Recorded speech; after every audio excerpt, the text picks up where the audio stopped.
are going to look at e-commerce ecosystem, okay, or the e-commerce platforms in Ghana, and they are in three folds or three types. When we talk about e-commerce, we have three types. We have the global platforms, we have the local platforms, and we have the mobile commerce.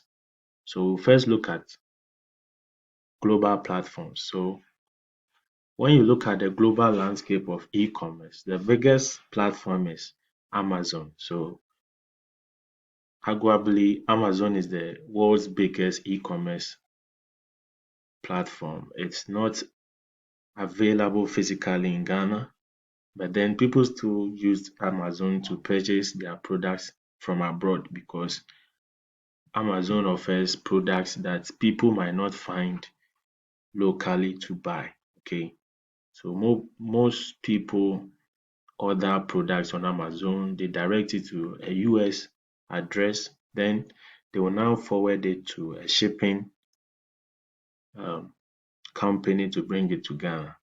Okay, so it can be quite expensive. But Amazon, because of the wide range of products they offer, people still use it. There is also eBay, which offers used items from abroad. So people use eBay for buying items that have been used, often clothing and all that. And then we have Alibaba, which is known for cheap goods.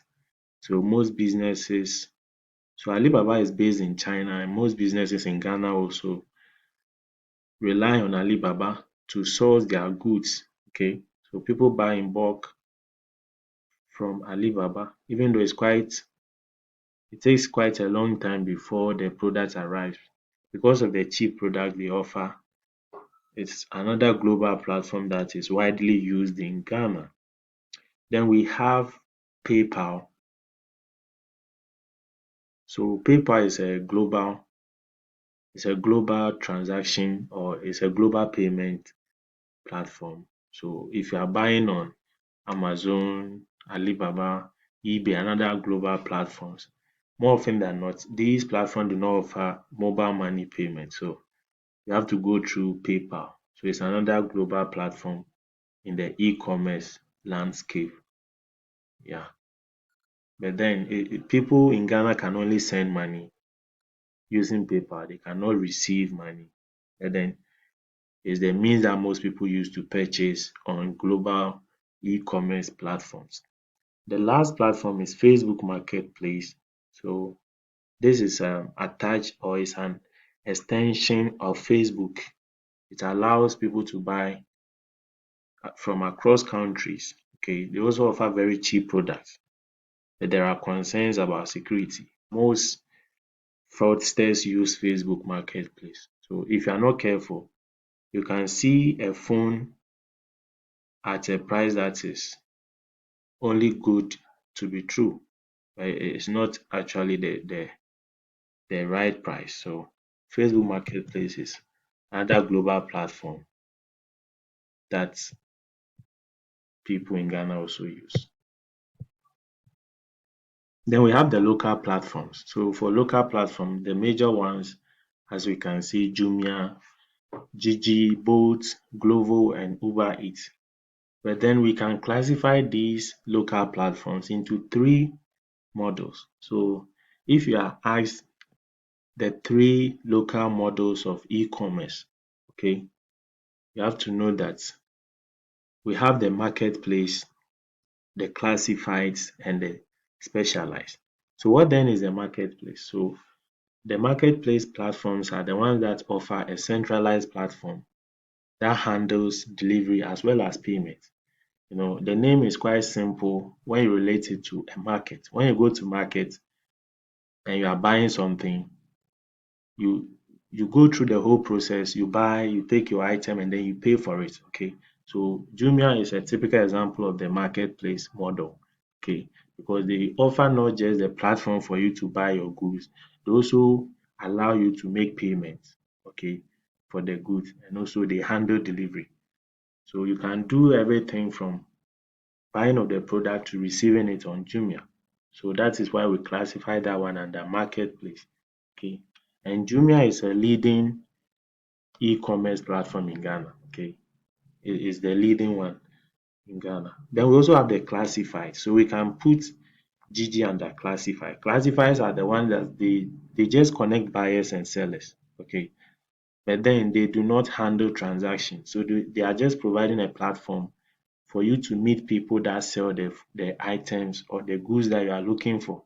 But then the platform does not give you the avenue for you to make payment. They just connect you. Then you and the seller will decide when to meet before you make payment and receive your item. So even though there are security concerns, it allows people to see what they are buying before they actually make payment. Unlike Jumia that you have to pay either via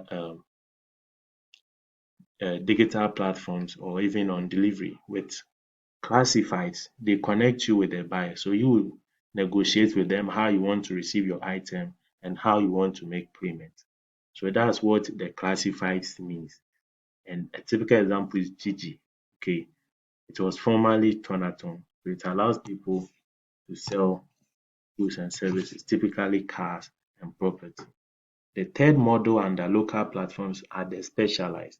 So these group or this category of e-commerce platforms, they just deal in a small niche of online stores. So they offer just small or specific items, unlike the marketplace and the classified that offer a wide range of products and services. For specified or the specialized local platforms, they only offer specific items. When you look at the examples we have here, we have Uber Eats, Glovo, Bolt, and we also have Hubtel. Okay, so what we see here are food and courier delivery services. So the third one is m-commerce, and m-commerce refers to buying and selling using mobile devices. Okay, if you want to talk of m-commerce, it's fundamentally tied to mobile money, because when you buy or when you conduct buying and selling using your mobile device like your smartphone, payment is often done using mobile money. Okay, so when we talk of m-commerce, we often tie it to mobile money. Okay, and m-commerce is different from e-commerce because we say that e-commerce means buying and selling online. Okay, but m-commerce means buying and selling using mobile devices.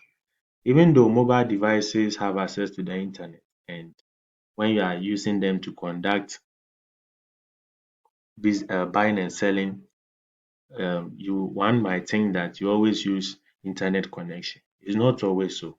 With m-commerce, you can use SMS marketing where the buying and selling is through SMS. Okay, or it can even be through the USSD system where you enter a short code and you're able to transact. Okay, because there are people that they have short codes that you just enter that short code and then you're able to conduct business with them. Okay, so m-commerce is more specific. It refers to buying and selling using your mobile device.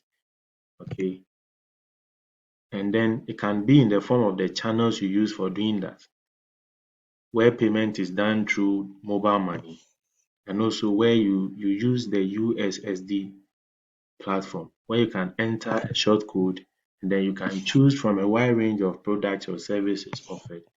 Then you can proceed to making your payment through Momo or even through SMS. Okay, so that is m-commerce. It's more specific, unlike e-commerce, which is widely broad.